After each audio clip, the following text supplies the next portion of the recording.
I was pretty much the only girl that played, and when I joined the boys team, I was the only girl in the whole league that played. And I used to play with like a scrum hat on, and at the time I just tucked my hair in, and everybody assumed I was a boy anyway. So then, because they wouldn't think that a girl was playing, and then when I took my scrum hat off at the end, people were like, "Oh my god, that's a girl!" And people were even like, "You can't have a girl playing for your team," because it was so like out of the ordinary to have a girl playing at that time.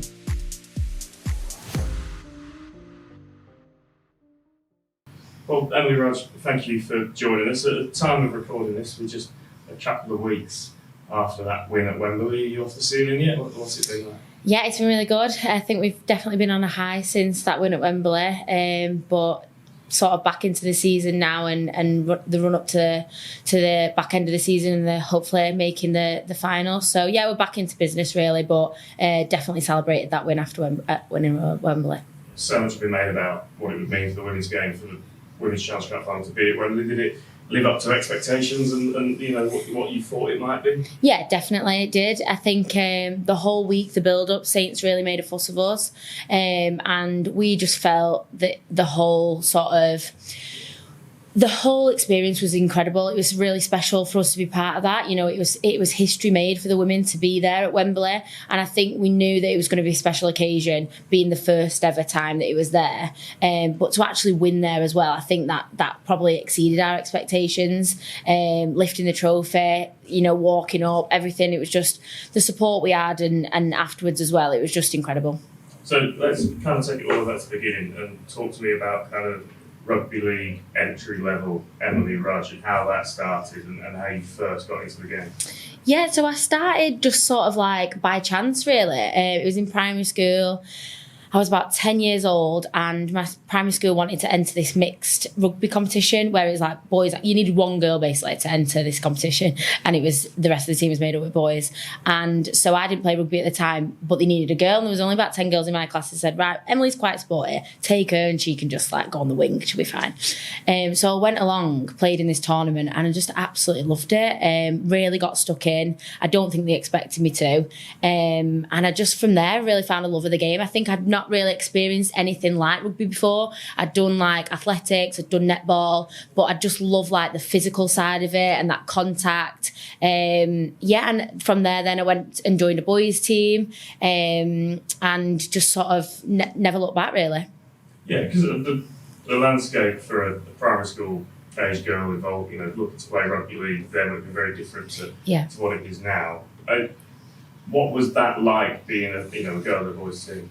I think it was I was pretty much the only girl that played, and when I joined the boys team I was the only girl in the whole league that played, and I used to play with like a scrum hat on, and at the time I just tucked my hair in and everybody assumed I was a boy anyway. So then, because they wouldn't think that a girl was playing, and then when I took my scrum hat off at the end, people were like, "Oh my god, that's a girl," and people were even like, "You can't have a girl playing for your team," because it was so like out of the ordinary to have a girl playing at that time. Obviously now it's so much more familiar that women and girls do play rugby, but at that time it was just, I think for a lot of people, weird, and they didn't sort of think that girls should be playing or could be playing. But you know what, I kind of loved that. I was the only girl, and it was like people were like, "Oh, you shouldn't be doing that," but I was doing it anyway. And I think then after that I joined a girls team, but there wasn't many, so we had to travel for like an hour and a half to get to the closest girls team. And then luckily that's when sort of Jodie and me met at high school, and she started playing, and our dads set up a team together. And I think really that set like the sort of rugby career alive for us both then, because we played together sort of since we were 11 years old, every step of the way, all the way through to England, and obviously still playing together at Saints now. Yeah, just talk about that friendship for a second. You mentioned Jodie and you kind of come all the way through. Does that make every kind of milestone and achievement just that little bit more special when you're doing it with someone that's been there from very early on? Yeah, definitely. I think it's always special to do it with your teammates anyway, because they are like really close, like a family.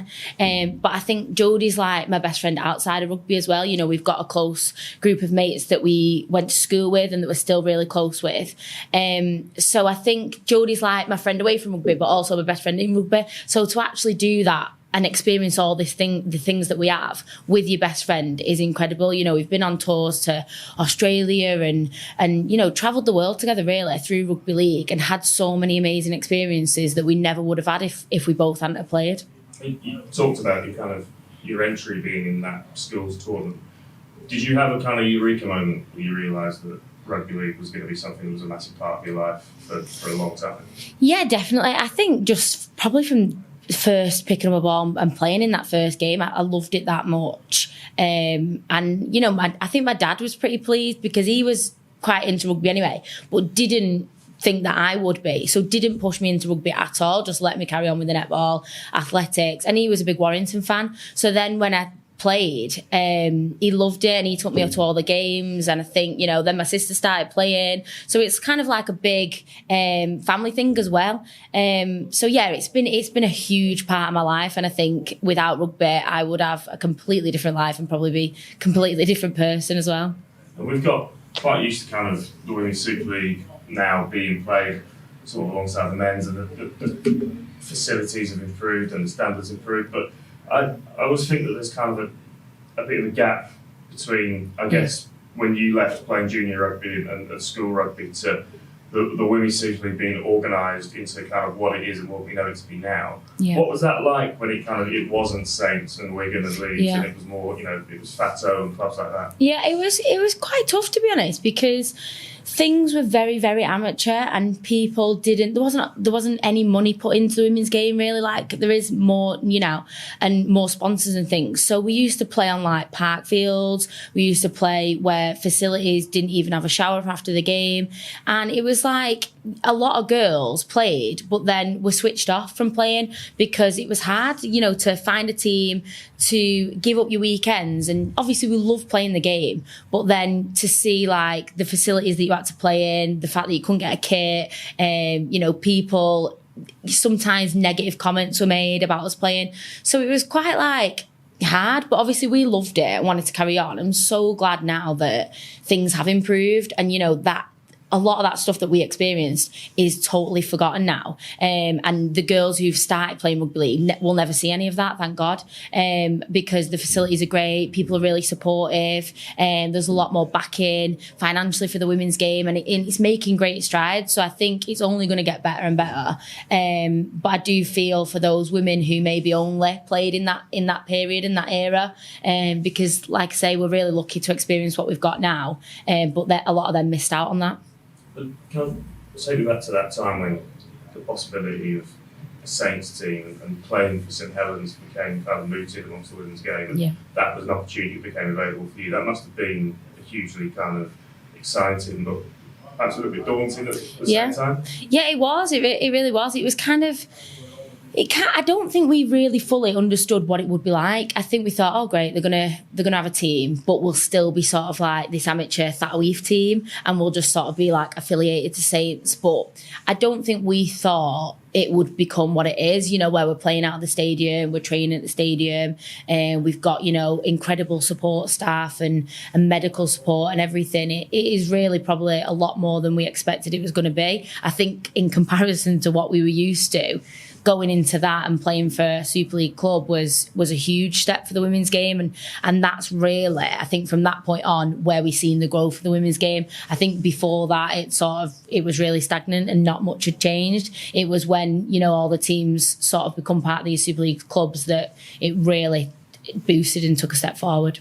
Was there a nervousness at the time that the pandemic and the kind of year off would roll back the clock on some of the progress that had been made? Because it doesn't feel like it has. Yeah. But I also remember during that time, you guys weren't playing, you were hardly training, and though the England team were able to get together. But I remember there just be a little bit of sense of, we've done a lot in the last few years, could it unravel? Yeah, I think probably for players, we didn't fully understand the panic around that. I know, speaking to Jodie, who's obviously part of the RFL now, there was a lot of panic around the women's game and thinking that it was going to take massive steps back because of COVID. And we probably weren't in the know fully at that time. But I think the fact that we got a lot of funding, really helped the game get back on its feet. So that was brilliant that we got that funding. And I think in terms of us as players, we tried to carry on as normal, but obviously it was really difficult. We did weekly like Zoom calls where we did like fitness together and things. And it was really weird, but I think actually the girls stuck together really well at Saints, and it was actually the year after that in 2021 where we won the treble, and I do think it is because that in 2020 we stuck together really well.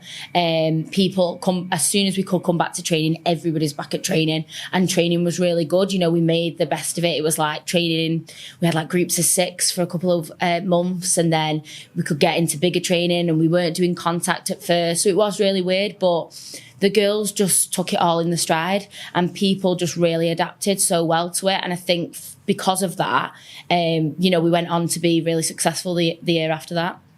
And of course, all of this was kind of happening under the backdrop of a World Cup on the horizon. Yeah. You were going through that, of course, as England captain. What a kind of crazy couple of years that must have been. Because I always think, you know, World Cups are exciting across the board. For the full-time men's players, it's something to aim at. But did you kind of feel like you were almost leading a bit of a double life? Teacher during the day and then World Cup athlete in the evenings and weekends? Yeah, definitely. It is like that completely. You do live these sort of like 2 different careers, and it's like you want to train like a full-time professional athlete at rugby, but you've got a 9-to-5 job to hold down as well. So you are very much in this sort of character between those hours, and then either, you know, getting up early and training before work or after work. And it's, you know, all the girls were going through that, and it is tough to balance everything, especially in the build up to a World Cup, because I think there's so much extra responsibility. And as being captain, you know, I really felt that people were asking a lot of me, you know, like, go here, do this, be part of this, do this interview, this media thing. And you're really busy to hold down both things. So that was quite tough. And I think with it being postponed as well, it meant that carried on for longer than probably we wanted or expected it to. So, you know, that was probably a tough couple of months, but in saying that, I am really fortunate that I've got really supportive teammates who were, you know, we had a lot of Saints girls in that England squad. I think there was 10, 11 of us. So we were all sort of going through it together. We did those extra training sessions together. And I think that really helped push us all through and get to that point in the World Cup. I remember speaking to you, I think I've been in York a couple of days before the start of the tournament, that media event, and there was this kind of like excitement almost at the unknown, because we knew that this was coming, and we knew we were going to Headingley for that open game. When you kind of walked out, and it was a big crowd at Headingley, and it was a midweek game as well. It was the afternoon as well, wasn't it? It was a really good, healthy crowd, good atmosphere. Was there almost not a sense of relief, but was there a feeling of, oh, this is what we've been building up to, and now we can just go and do our jobs? Yeah, I think it was. It was like that moment had finally arrived. It was a little bit of relief. You know, we'd been talking about the World Cup for so long, and that's sort of all I'd been focused on, all we'd been thinking about. So to actually get to that point, I was like, it's finally here. We just had to go out and perform, and I think, you know, we did perform really well in the early games in the World Cup, and even in that semi-final. But we really did set our sights on making it to the final. So that it was like bittersweet. It was an amazing experience, and we were so like proud to be part of it and to represent your country and to do it on home soil in front of your family. But then to lose out sort of in the semi-final and not achieve what we wanted to, that was quite hard as well, because you work so hard and you build up for years to get to that point, and then it's like cut short and you're over, and then literally went home the next day after that semi-final. And that's like, I really struggled with that, because it was like dream over, done, get back to your normal life. And it was just it was tough, but you know, hopefully I've got another opportunity to do it again in a couple of years, and we really do want to get to a World Cup final and win a World Cup. That's the ultimate dream, isn't it? And the opportunities of that tournament was born from some members of that squad as well that have gone over to the NRLW and are playing full-time rugby league and doing well, as we've seen in the last 6 weeks since that season launched. That must create, you know, even if you're not one of those players going out and doing that, that must create a real kind of buzz around that, especially that England group, because all of a sudden that's a possibility that could go happen. Definitely. I think it's amazing. I'm so pleased and proud of those three girls that have gone over there and are, like you say, doing so well in Australia. And I think they are really representing the English girls in the English league because, you know, none of those girls played for Saints, but I want them to go over there and be successful. I want them to, you know, put a stamp on the Australian league and show that actually English women can compete and we can compete at that level. And so, yeah, I think it's incredible, and I think there'll only be more and more opportunities for young girls coming through to go and do that and to play full-time professionally. That's, you know, incredible. So, yeah, I hope more opportunities will come for future rugby league stars in the women's game. Something, and you may shoot this down and be completely off the mark, but something that I've kind of felt has maybe dropped out of the women's game in the last 2-3 seasons certainly has setups become a lot more professional in the way that they operate, is that you've seen less of players that can do 4 or 5 positions, becoming a bit more specialist. So like maybe 4 or 5 years ago in the women's game, there were a lot of players that just kind of slotted in where they needed, maybe because of numbers, maybe because kind of traditionally that's what they'd always done. Do you feel like now there are girls that are coming in and going, right, I'm a loose forward, I'm a centre, or I'm a 9 or whatever, and it's very much they're training for that position, and it's a more developed version of what they previously had. Yeah, definitely, and I think that is the case now, and it feels so much more competitive for those positions as well. I know that in previous years we've had like girls, like you say, who would play multiple positions, and you just want them on the pitch because they're one of the better players, so you just stick them in wherever, and other people would just make up the difference. But now those girls are actually competing for their shirt. You know, I feel I compete for my shirt each week, even at Saints. You know, there's other younger girls coming through who can do a job, and when you're not there, if you're injured, they'll slot in quite easily, and if they then perform, you know, you struggle to get back on the pitch. So I think, you know, it's brilliant for the women's game. It's hard. It's now a lot harder, I think, as a player, because you've got to work 10 times harder to perform and to be successful. But I think it's so much better for the women's game overall, because it means the games are more competitive.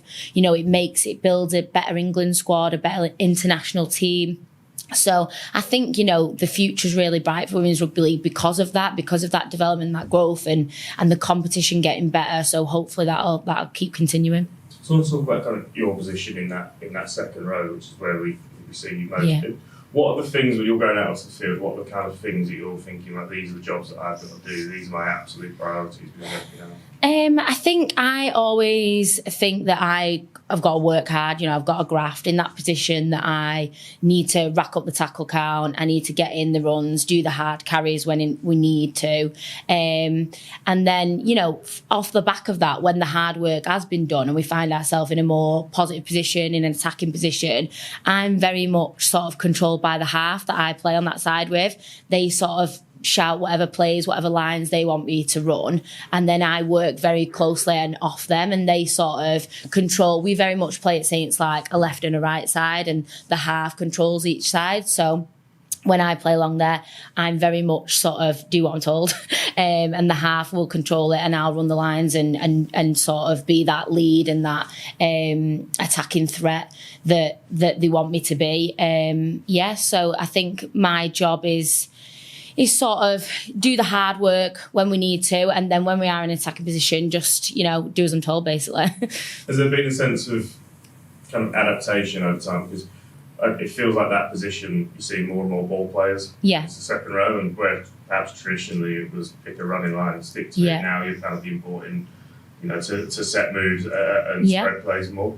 Yeah, definitely. And I think that I love that freedom as well, that little bit more responsibility, because like you say, traditionally it was just like hit the ball up, just do the hard carries. And, you know, there's still that element in certain areas of the pitch, but we do now have a little bit more freedom to play. And I think, especially playing under like Matty Smith this year, he quite likes the forwards linking together and doing little moves and little plays, which has been quite nice. And, you know, it just adds a bit more to our game. And I think, you know, we'll ultimately, like you say, create better players off the back of that. So, yeah, it's been enjoyable.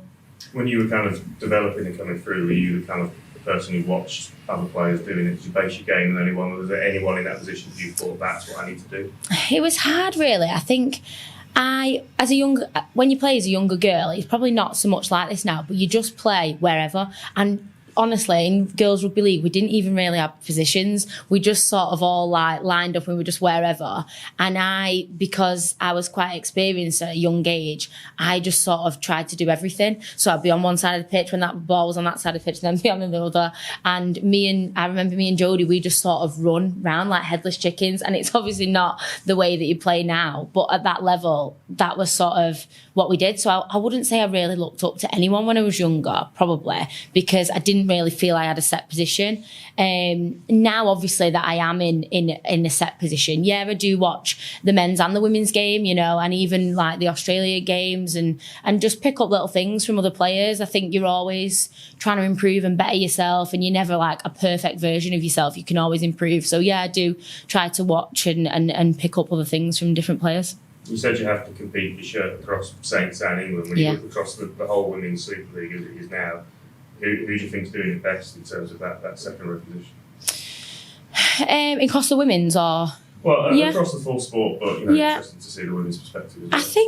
I think. Well, obviously I'm biased, but Shona Hoyle at Saints, she's gone from prop position in second row this year, and I think she's absolutely smashed it in second row. I think she definitely prefers that position, and she's been on at the coaches saying that she's not a prop for years now. So that the fact that she's finally got the opportunity, I think she's proved sort of herself right, in the sense that, you know, she's been really dynamic. She's been such an attacking threat. She runs such powerful, strong lead lines, and she's been absolutely brilliant for us this year. You know, a lot of people are saying that potential Woman of Steel candidate for the back end of the year. So I think she's really owned that position and done really well this season.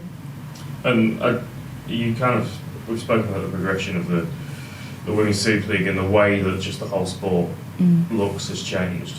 I guess that came with a kind of requirement of improvement on you as well, as the standing got better, and you're competing with players now who are coming through that have only been in those good setups. Yeah, definitely.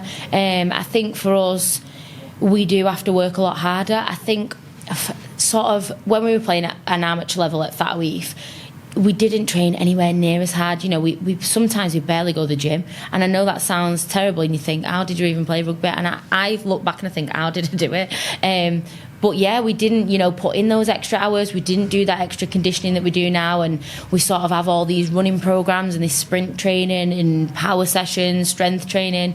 There's so much to it, and you do really have to do all that stuff. And it's not just to compete for your own shirt. What I've found is that if I don't do that stuff and I'm not strong and powerful, then you get injured. The game is so physical now, and it's so tough that if you've not conditioned your body properly in pre-season and you're not ready to go and like into that battle, you're gonna get hurt. And I think in previous years it was a lot softer. You know, the tackles weren't as hard, people weren't running as hard, people weren't as powerful, so you could probably get away with it. And now you definitely can't. You do have to put that extra work in to make sure that you're ready to play. Just before we wrap up, I've been asking people that have been on this for the one rugby league bucket list thing that they were most desperate to tick off. Obviously, you're still playing, so I'm going to flip the question a little bit. And one rugby league bucket list that you haven't ticked off, but then also one just general non-rugby league bucket list thing. So for rugby league, I think definitely, like I said before, to play in another World Cup for me, and to play in a World Cup final, I think that's the ultimate. In terms of in a non-rugby league bucket list, things that I want to achieve, just anything at all that you want to tick off. Probably to just travel a bit more of the world. I've just really found that the last couple of years I've been fortunate enough to go away and travel, and I've just loved it. I didn't get that opportunity probably when I was younger, and I didn't see a lot of the world other than when I was touring and playing rugby. So the fact that I've had that opportunity recently has really given me a bit of a bug to go and see more parts of the world. So I think, there's definitely some places on my bucket list that I want to go and see before I can't anymore. So. Well, thank you for joining us. It's been an absolute pleasure, and best of luck for the off season and what comes next. Thank you very much.